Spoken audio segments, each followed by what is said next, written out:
effect on the Pauper format, but maybe not in the way that you're thinking. Specifically with our Simic Petitioners deck, we actually got a brand new advisor that a lot of people actually brought to my attention. I thought was really exciting. So 1 mana and blue for a 1/3 human advisor ally. When this creature enters, create a clue token. Forecasting Fortune Teller does a lot. Now, being a 1/3 is a big part of why we're excited for this. Notably, this deck was usually playing 3 Bellowing Criers and 4 Pawn Prophets, but what I actually opted for in this case, especially due to the easier kind of casting cost, is just going for that Forecasting Fortune Teller. Now, of course, with the Pawn Prophet, you can use any type of mana, but in case of like 3-color versions where we're maybe going with Sultai Petitioners, that's a whole other deck. Something like Forecasting Fortune Teller is going to be much better. Now, with something like the Bellowing Crier, it was a 2 mana 2/1 that entered, you drew a card and you discarded a card. There was benefits to that. You could discard a Deep Analysis. You could discard a Generous Ent. You could discard any creature you wanted to then enable a Masked Vandal. So there are benefits to that, especially losing a copy of Pawn Prophet that has 1 less card that you can now directly draw with. The balance here is that Forecasting Fortune Teller, yes, gives you an artifact that you can draw for later down the line when you are just doing nothing with your mana, but also it's a 1/3. This thing blocks 2/1 and 2/2 ninjas. It blocks a lot of burn, being 1 mana or 1 power, 2 power creatures with haste, and it dodges a lot of said removal. Again, Bellowing Crier was an X1. Pawn Prophet is an X1. There are a lot of X1 based damage pingers that do exist non-consequentially that wouldn't be able to destroy the Forecasting Fortune Teller. This is able to attack and block relatively well should the attacks matter. So having another 1/3 body to be alongside the 1/3 here, the 1/3 here, and the 0/3 actually makes this deck a little bit more resilient to the aggro decks, which do exist at the top, especially when it comes to burn. So there's a lot of kind of positivity here. Now, unfortunately, the last thing that would have made this amazing was if it was somehow a fairy. Then at that point, Spellstutter Sprite would be a 4 of in the sideboard. It might even be mainboarded, honestly, at that point, just having that counterspell. But regardless, what we want to do in this gameplay video is showcase how it's a proof of concept. The deck actually doesn't change too much, and Forecasting Fortune Teller naturally just slots in. If you want to see more games of this, let me know in the comment section down below. I'd love to throw out a whole league with this, but Forecasting Fortune Teller has me very excited. And I kind of want to showcase this Sultai Petitioners brew. I don't want to go too far with it. Let's stick with Simic for now and Forecasting Fortune Teller. Let me know how you're feeling about Mill in the Pauper format. Playing the Mill game while going first. Now we don't have that Petitioner, that advisor, I should say, in hand, but the hand is decent. We can go land, Generous Ent, get a creature in the graveyard should we top deck a Vandal, need to get rid of artifacts. Then we can get a tapped forest play Glistener Seer. Start taking it from there. Then we can start scrying, play a Pawn Prophet, you know. Like we can then like scry on that next turn, see what we have on top, play the Pawn Prophet, try and find more lands and everything. Like there's stuff that we can do here. So it's not terrible. Opponent mulligans to 5. What are we playing against? I will take those resources. I will play that and pass. Now they may think that we are a blue deck, but alas, we are not. Okay, what meme are we up against right now? Just green passes. I mean, it could be Spy. It could quite literally be Spy. We don't know. We do not know. We're gonna grab the Tangled Islet. Go to our turn. Okay, play the Islet, play the Petition, or the Seer, I should say. Forest bodes well for us, I will say. Okay, Generous Ent. Usually this means this is the Spy deck. Maybe, let's see, we have to see what they play. Oh yeah, this is Spy. Okay, okay, the way we win this, it's gonna be a bit. We need to really, we can't stumble here. So we're gonna go to our upkeep. We're gonna tap down this Glistener Seer. We cannot stumble here on lands. We'll tap. Okay, on top. Sure. Draw step. Play this. Play the Pawn Prophet and keep it pushing. We need another land. I need like 2 turns, really. That's my problem right now. Okay, fine. The way this works here is yes, they have their other basic. The question is, do they have their fourth land? Otherwise, I'm too slow. Okay. Elven Farsight. Interesting. Okay. Played the thing build with Farsight. Okay. Get a little scry action going, trying to dig for another the generator. Okay. No basic land was gotten this turn unless they activate Wall of Roots and take it from there. Okay. That's a big miss on this turn unless they have like an instant speedway or something. So let's go land. Best I can do is quite literally Pawn Profit. And then Simic Petitioners. I can't Masked Vandal anything. Nah, I wish I could Masked Vandal something. And then I Petitioners. So at this point, if they go to search at instant speed, maybe I can like mill them in response, or I just have to hope they stumble here because they mulled a 5. This is not a matchup that I am. Don't have the spy. Don't have the spy. Yikes. And they have the 3 they need. I don't have a way to generate mana.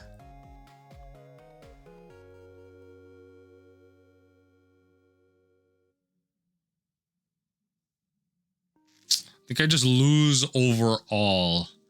Even it doesn't matter. They're gonna mill them. If I mill myself, I don't have mana. Yeah, it's just, this is just a matchup we're really gonna struggle with, especially if they have their better hands. But out the sideboard, we're looking to, yo, it's gonna be maybe gut shots. I don't know. It's not a matchup we're really prepared for. So you take out the Masked Vandals. No, you don't take out Masked Vandals. They're gonna act to our thing count. We're gonna, you can't really play Deep Analysis. It's not instant speed. Deep Analysis would be nice if it wasn't, but they win pretty instantly. So you take out Deep. I think you take out 1 Generous Ent. You bring in the 3 Spellstutter Sprites, and that's the best we can do.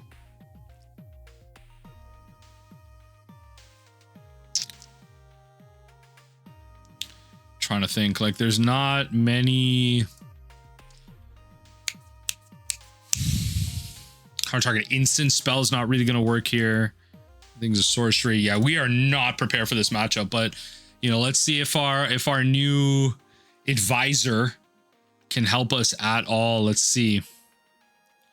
I don't think so. It's meant for maybe some of the slower matchups, but let's see. We got it in our opener, right? Okay, we'll keep this.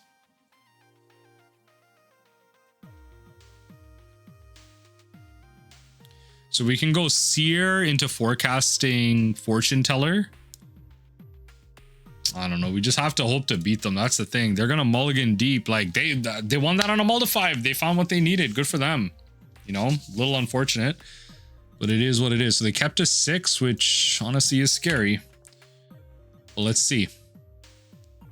Because the thing is I need to be able to mill myself. And then once I do that, I need to have a life gain spell in my graveyard. And that's quite literally it. Land grant. What do they have? Show me the magic. Okay, so you got your forest. You then Generous Ent. Okay. For another forest. Okay. All right, that's fine. I'm gonna scry this now because I don't want lands. We're gonna put it at the bottom. Okay, we'll play the forecasting teller. So what we can do here is maybe play Persistent Petitioner. Do we even bother with that? Or do we just draw off Clue Token? Forest, Wall of Roots, and then Sagu, and then they have everything. Then they just, I don't know. Yeah. So now you have everything. So I wonder if they kept to 4. I think it's smart for them to keep to 4. I think we just play Petitioner here. Yeah, we're not going to be milled, so we might as well see what we're drawing. I think we put Mothdust at the bottom. It's not really what I'm looking for.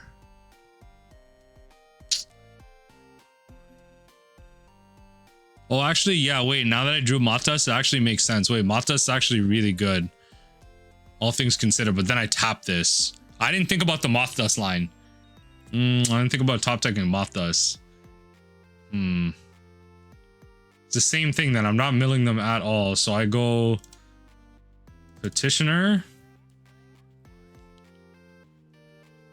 I need to get a green source, so I don't want to play Mothdust here. I'm going to Simic Growth Chamber. It's fine. I need a green source. It's actually better I don't play the Mothdust. I could have, yeah, there is a line if I kept that forest, but yeah. I need the green source, and I bottomed it. Okay.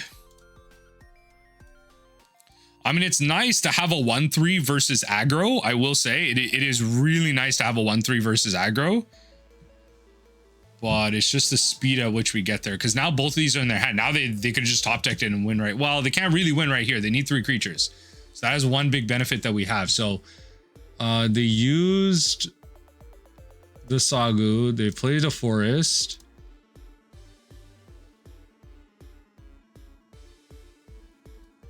Play lead. Am I tripping? Like, I feel like I should know one more card. Mesmeric Fiend. Okay, that's fine. The cards in hand, I'm not worried about. That's fine. Cards in hand, I am not concerned about. Is the cards in graveyard that are the big problem. Okay, so now, ooh, that's kind of nice. I can counter 1-drops. Kind of. Like, I can go do this, grab the Mothdust Changeling. And actually, I'm supposed to just pass here, because if they just top deck Spy, I need to be able to mill myself and try and go for that win. I don't care if they grab anything here. Essentially, I just have to put this win out of reach for them. Okay, good. So they use Mesmeric Fiend for that. That's fantastic. You can take my Spellstutter Sprite. I guess I could counter this. It doesn't matter. It's the grand scheme of things, whatever. Okay.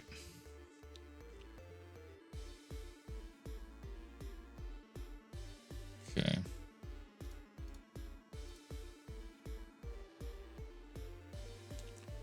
Let's tap 4 mill myself. 2, 3, 4. Did not find what we're looking for, which is kind of unfortunate. It's okay though. We shall. Oh no, we did. We did find 1 Knot of the Bone. I will draw a card. Okay, drawing a land there. Okay, so we're in a good spot here. In terms of life gain, we're in a really good spot. So what we're going to do is we play the island. They'll grab a Petitioner, and that's okay. I will play said Petitioner. Okay, now we're in a good spot. They can Mesmeric Fiend me all they want, and I'm in an insane spot. I should not be losing based on how many creatures are going to be in my graveyard. Amazing. Even better. Amazing, I'm telling you. Great. So you can generate a crap ton of mana. That's fine. Battlements is cool. A fair amount of creatures with Defender. 4 mana. Yeah, no green, no black though, I should say. They might want to start playing like big things. Okay, no response. They're going to start swinging in the air. Gain your 3. Yup, nothing.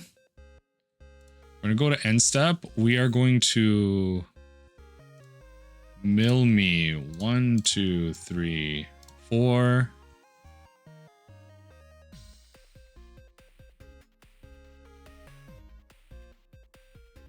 I don't think I want to mill anymore, do I?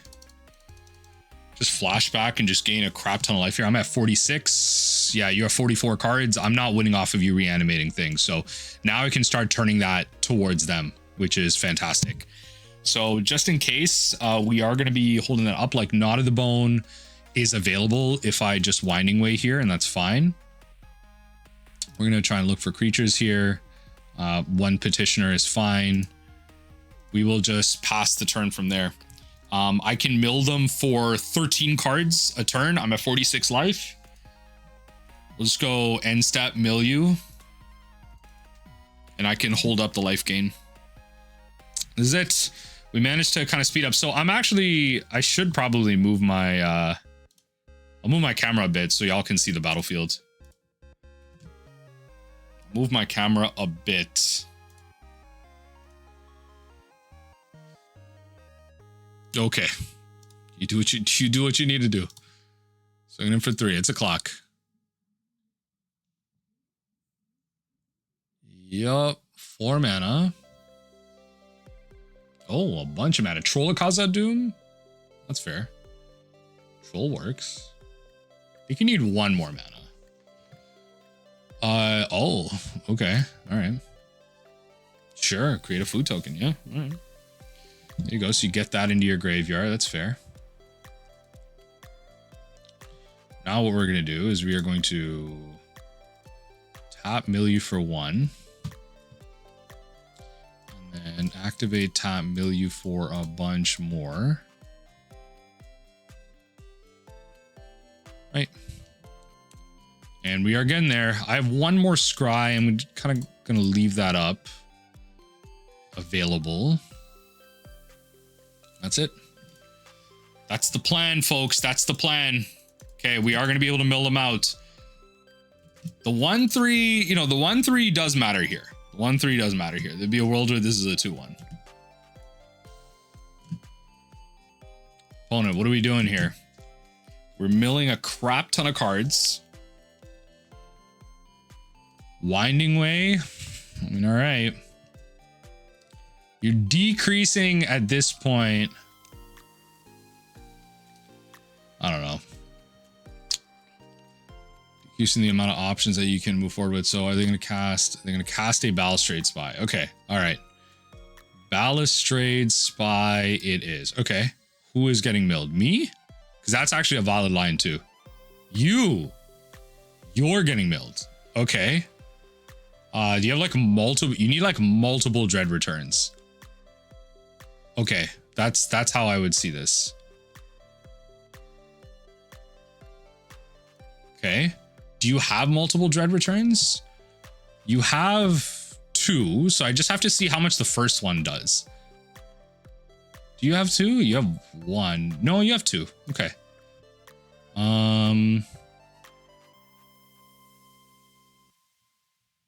Okay. You have 29 creatures? Okay, you have 29 creatures. That returns each creature in your graveyard. You have 29 creatures in your graveyard. Okay, I'll take 29. Sure.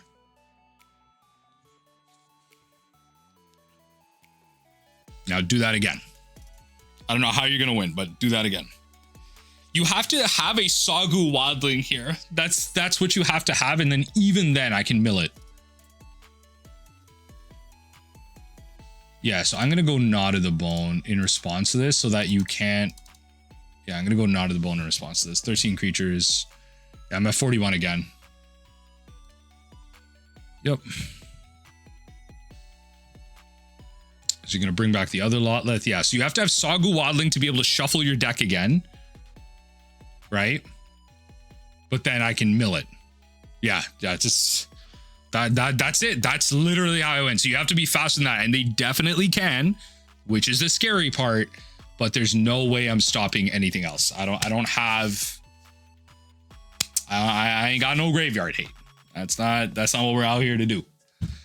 That's not what we're out here to do. We are feeding said graveyard hate. So, oh well, Lord.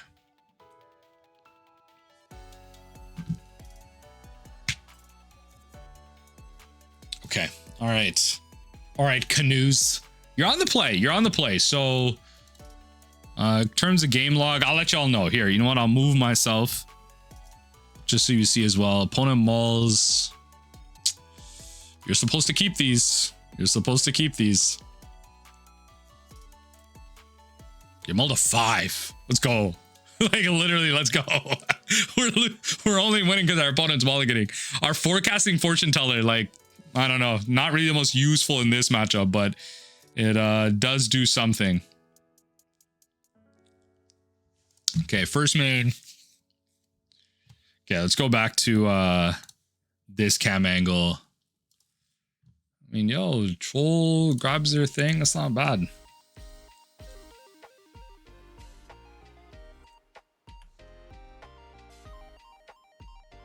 Okay, go to our turn. Oh no, drawing the Gnaw to the bone. Well, you know, it's not the worst thing.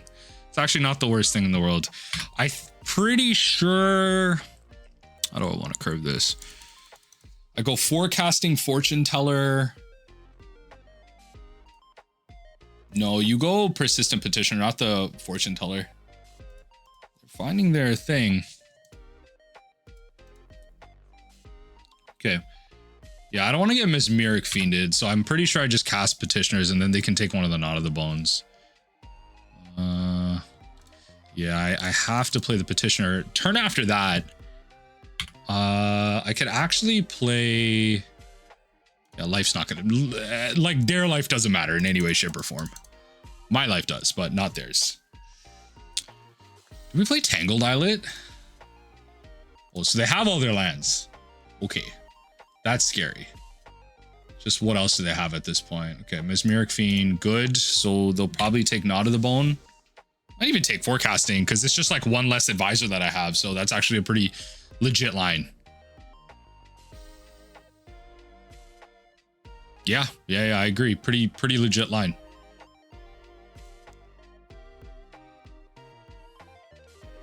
Okay, it's got to be Simic. No, I can't. I can't be optimal. No response. Return an island. I can't be optimal because I'm gonna need this to block in case they attack with the Mesmeric Fiend. Like, it matters. Like, every 1 point of damage is gonna matter. All right, they have all their mana. If they go Balustrade Spy, sure. I can't speed it up anyway. This is as fast as the deck can go. Yeah, that's Spy. All right. We're just not that prepared for this matchup, but we were able to do something. And so you can tell how, at least with this matchup, the deck still functions the way it should. There aren't any changes. This isn't some concession we're making because we're, you know, there are, you know, corner cases where we don't get the Bellowing Cries, draw, discard to feed our graveyard for, you know, our 1/3, but we're not losing too much. So whatever. We got to lose to Spy. We lose to Spy.